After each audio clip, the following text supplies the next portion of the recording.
I am so excited to be with our first guest today. This is Cynthia Royer. Yes. So Cynthia is a New York resident and actually came all the way here from Queens today. Yes. Wow, thank you. As a New York resident, social media has played a major role in allowing her to gain access to communities that are out of her state, Pennsylvania being one of them. That's why she's here tonight. Actually, shout out to Jasmine for recommending her for the show. What a great find. Thank you so much, Jasmine. And community is being able to connect with people all over the world who need you and what you have to offer because they don't have access to it locally. Absolutely agree. Cynthia is a vegan athlete, mental health advocate, suicide survivor, health and wellness lifestyle coach, a juicer, and owner of two businesses and brands that she uses to spread all types of knowledge, information, and tangible products to those in need. Wow. How are you doing? I am great. I'm happy to be here. Thank you, everyone, for coming out. I know it's a Wednesday and it's an evening time, but thank y'all so much for coming out. Absolutely. I am thankful for you guys coming out too. Thank you so much. So let's learn some more about you. I mean, you are, get ready for the picture, okay? So you are a trainer Yes. and an athlete. Yes. Please look at this picture. Oh, yeah. So my husband, I was showing my husband all the, he's the engineer guy on the show. So I showed him a picture. He's like, wow, what is she doing? Is she about to kill a vampire? That's what he said. That's a direct quote. That was actually in Lancaster Park. Really? Yes, it was. That's so interesting. Yeah. Jasmine took me there. Oh, of course. Yes. That's amazing. amazing to me. Yeah, she did. We took a shot out there. Yeah. That's amazing. So you are multi-hyphenate, obviously. Yes. And you do so many things. Yes. So tell me, out of all the things that you do, what's the one thing that kind of is your forward-facing thing, the thing that you do the most? Creating. I love to create. Creating is just being free because we're so accustomed to being in the corporate world where, no shame to the corporate world, right? Because I come from that too. But they don't let you be free. Yeah. They don't, like, you can have brilliant ideas. You can say, hey, listen, our company can operate better, but they be like, nah, we've been accustomed to the system for over 50 years. We can't just incorporate what you got going on. Yeah. So just being a creative, it doesn't matter. Like your idea, it doesn't, like I always say, if your kid bags groceries, if you know how to do something better, if you just created your own way and your own style, we need to know that. That's important. Like just your own creativity, your own swag on how you put things together. We need to know that 100%. Because it could be way more efficient. Again, we all have our own mind. This is what makes us individuals. But absolutely, if we can't be free, like it's absolutely right. I agree with that. It's a crutch. I agree with that. Yeah. And it's hard sometimes. It's hard to even find the time when it feels to me like the corporate world is draining all of your energy. Absolutely. To even be creative and create something on your own that will influence the world in a different way, So thank you for sharing that. Yes. And I want to talk more about you being vegan. Why? What's the reason? The reason? Well, I was sick from 2018 to 2019. I was sick. 2008? 2018 to 2018 to 2019. Oh, okay. For one whole year I was sick. I was scared to go to sleep because I didn't think I was going to wake up. Like it was really bad. I was having severe chest pains. I would be driving, my chest would, like it would just, I looked up what a heart attack feels like. It felt like that, sharp shooting pains. I had to quit 2 jobs, like a city job. I had to quit because I would be talking to consumers. I would be at work and I would have this sharp shooting pain and it was just so debilitating. Oh my God. Like, yo, are you okay? And I was like, and then on top of that, I was dealing with the stress at the job. So I just had to quit. But comes to find out, I really had to remove certain things out of my life, the animal products. So it was definitely the meat, the seafood, the dairy. So we're all going to go through this phase at a different point of our lives. I have friends that at 20 years old, they had to go through this. So at some point, we're all going to go through this at a different point of our lives. And well, that this was is what a vegan looks like, though. yeah. Pretty fabulous. Okay, because they told me, hey, if you go vegan, you're gonna lose your body, you're gonna lose your physique, you're not gonna be strong, you're not all of this stuff.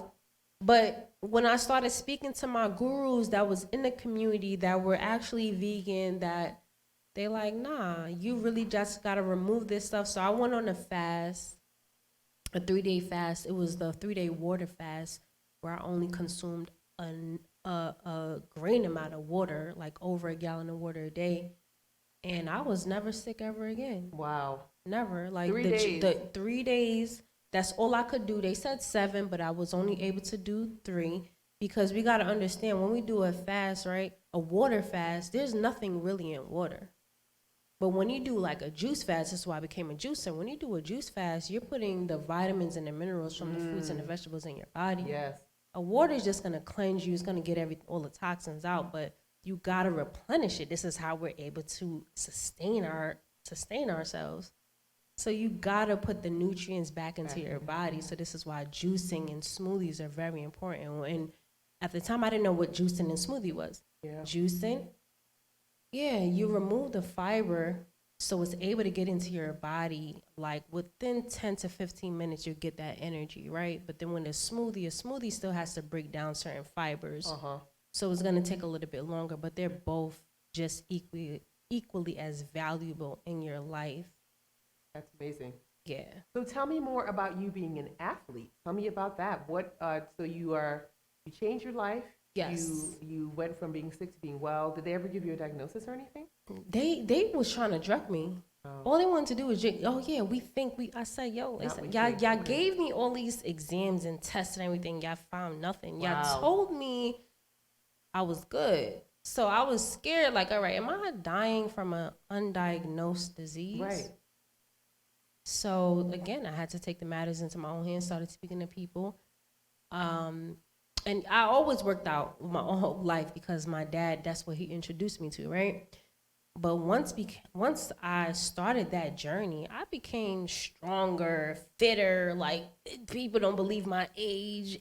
Everything just reversed. Can you tell us? How old are you? Who want to guess? Let me see. Who want to guess? Please, somebody. 22. That's one. Give me 20. Okay, who else? Give me 20. They do say somebody. Black don't crack. Okay. Anybody else? Let's take one more. Somebody. Who else? 30. Okay, that's good. That's better. Good. Okay, one more because she's not looking like that's phasing her at all. So what else? 37. Okay, that's cool. That's cool. I'm 34. I'm 34. 34. Yeah, I'm 34. You definitely look 20. I'm going with Gibbs' answer for sure. I'm definitely going with Gibbs' answer for sure. Yes. So you are also an athlete. Sports or tell me more about Calisthenics. Yes, because I like to show people, especially like with the shutdown that we had, right? I like to show people you don't need a gym membership. Ooh. Because a lot of the excuses is I can't afford it, and I get it. We do come into hard times where we cannot afford a gym membership, and even a gym membership that you do afford, it's not motivational. Yeah. Because I'm not gonna lie, I see the difference between a $10 membership and a $150 membership. I've been through all of them, and then you really gotta find a medium where it's like, there's a park right outside. I got a jump rope, I could go in front of my house. I could do some jumping jacks. I can do some squats at my desk. I can do some push-ups. Like, I've had videos doing push-ups in my office. When I was working an office job, I've had doing push-ups, doing squats in the office. You know? So I just want people to know nature is our playground. Absolutely. So we need to reconnect to that. We don't need a gym membership. Everything that we need, nature has the answers. We got the fruits, we got the vegetables, we got the water, we got the air, we got the sun, we got the water. Like, it's really just there. But we've been so disconnected. We do. We have it all. You're right. We've been so disconnected. My mom would love you. She loves every one of these topics. Yeah. So tell us more. On a serious note, you mentioned that you were also a suicide survivor. Tell us your story. In 2014, my dad committed suicide. It was very random. My dad was the dad that everybody loved. That was the kid's dad, like the dad that, because my dad, he's very active. So We were always outside. We was never in front of a TV. Anything that was active, that's what my dad was doing. All the kids love my dad, but not only that, he killed my grandmother, killed my uncle, and then he killed himself. All on the same day. It was June 18, 2014. This was the day before Father's Day. My God. So my family abandoned me because of what he did.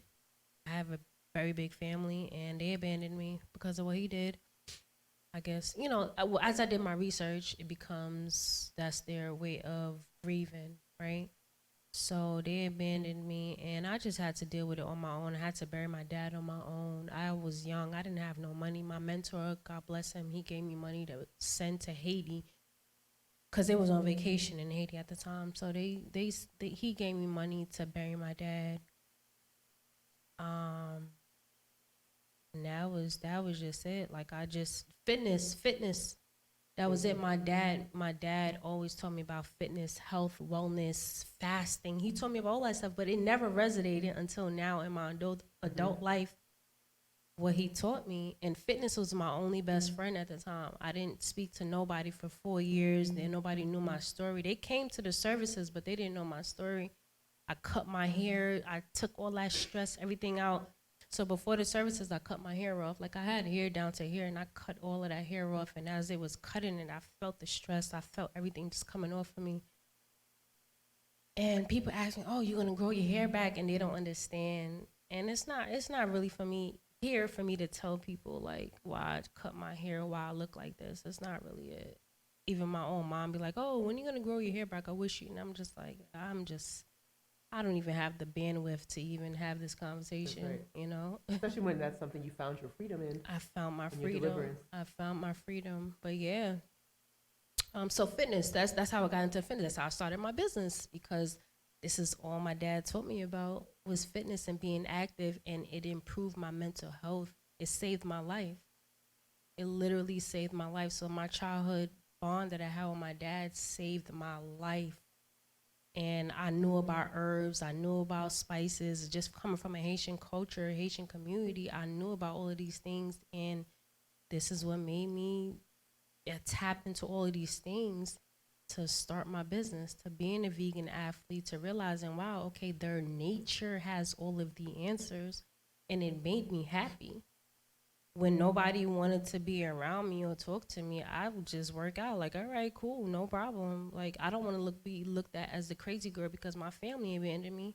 So I didn't want nobody else to look at me that way either. So I kept my story silent for 4 years. 2018, I was like, I'm tired of this, because I was coaching people, physical fitness, mental health fitness. And then finally, I was like, all right, I got to come out with my story. Mm-hmm. Like, how am I helping everybody else, but I'm not talking about what I went through? Right. Like, I felt like a hypocrite. And I created my entity. It's called Kill Her Core LLC. And that name is funny because it came about because a client, she just wanted the flat stomach and a big butt or whatever. And I'm like, yeah, that's what she wanted. So one day I came up with a routine. I said, I'm going to kill her core. And we did the routine. She was like sore for like a week. Yeah, and then that was it. Every routine we just called it Kill Her Core, and that was it from then. And now, as I did my more research, core is the most essential part of anything. Yes.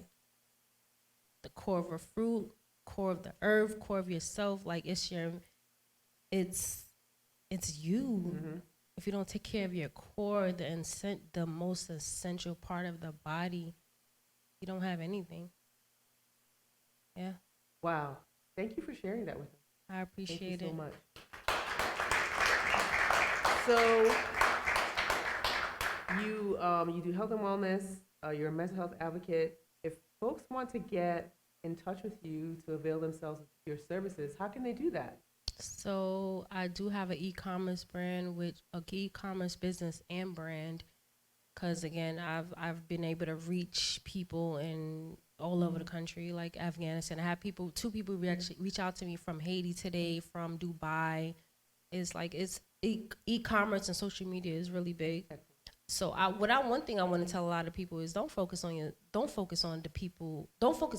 how many followers you have. Focus on the people that really engage with you. Okay. Because they will get you to the places that you need to get to. Yeah. You gotta, how can you why do you want to go viral if you can't even sustain the people that you have? Yeah. Engage with the people that you have. Like you don't want 1 million people cursing you out on their bad days because they want to be trolls. You don't want that. But the people that love you, the 10 people that like your content, that talk to you every single day, pay attention to those people because they really need you.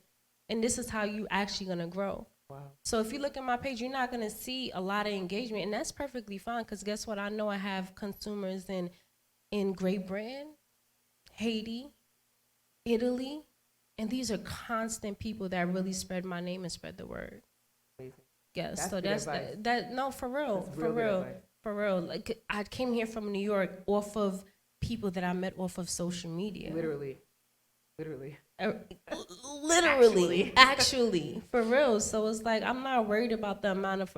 So never look at that. Never feel as if I need a bunch of followers to get my business out there. Nah, be in your community. Are you actually helping your community? Like I'm a community person. I like being outside. I'm not a behind the screen person. Yeah. I like being outside. I need to feel your energy.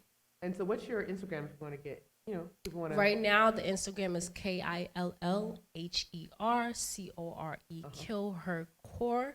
Also, I started a new business brand. It's a DBA, doing business as Stay Potent Roots. And this is the apparel that nice. I sell apparel as well. I sell a fitness athleisure apparel. Yeah. So I'm gonna just stand up. Yeah. Very athleisure. Like ladies, you can wear your leggings with some heels, the sports bra, the tank top, whatever it is. Like you can do whatever it is, and you can actually work out in it too. Love it. So it's athleisure. You can do whatever because I'm a person that I have so many tasks throughout the day. I can't stop and change. Stay potent roots. That's good. Roots. Yeah, that's coming out as well. But definitely Kill Her Core. Okay. On Instagram, that's the link. That's everything. That's every handle right now. Kill Her Core. Yep. Kill Her Core. KILLHERCORE. A lot of people forget the H. Killer. Because killer. Okay. A lot of people forget the H. Also Kill Her Core, but Kill Her Core. Okay. Kill Her Core. Yes. I am so honored to talk to you today. Thank you for coming by. Thank you so much. Thank you for coming all the way from Queens. I don't like Queens, but I'm glad you came from Queens. It's Brooklyn all all good. Day, baby. Yeah. Brooklyn all day. I love Brooklyn. I turn up in Brooklyn. I go to sleep in Queens. Yeah. Okay. Literally, that's correct. It's got too many numbers, too many streets have the same number. Court Avenue Terrace, I don't like it either. 145th Court Avenue Terrace Road Street, Parkway, Highway, Byway. Just get me there. Nobody likes this. But thank you for coming. Yeah. And thank you for telling us your story. I wish you nothing but success. You have blessed us tonight. Did she bless us? Yeah. I appreciate y'all. So thank you so much for coming, and I hope you come back again. And please come to hang out with us. When I'm I'm not going. Not go Queens. When you're in Brooklyn, can I hit you up? Yeah, when you're in Brooklyn. All right, that's amazing. Thank you again. Give it up for Cynthia, you guys. Thank you.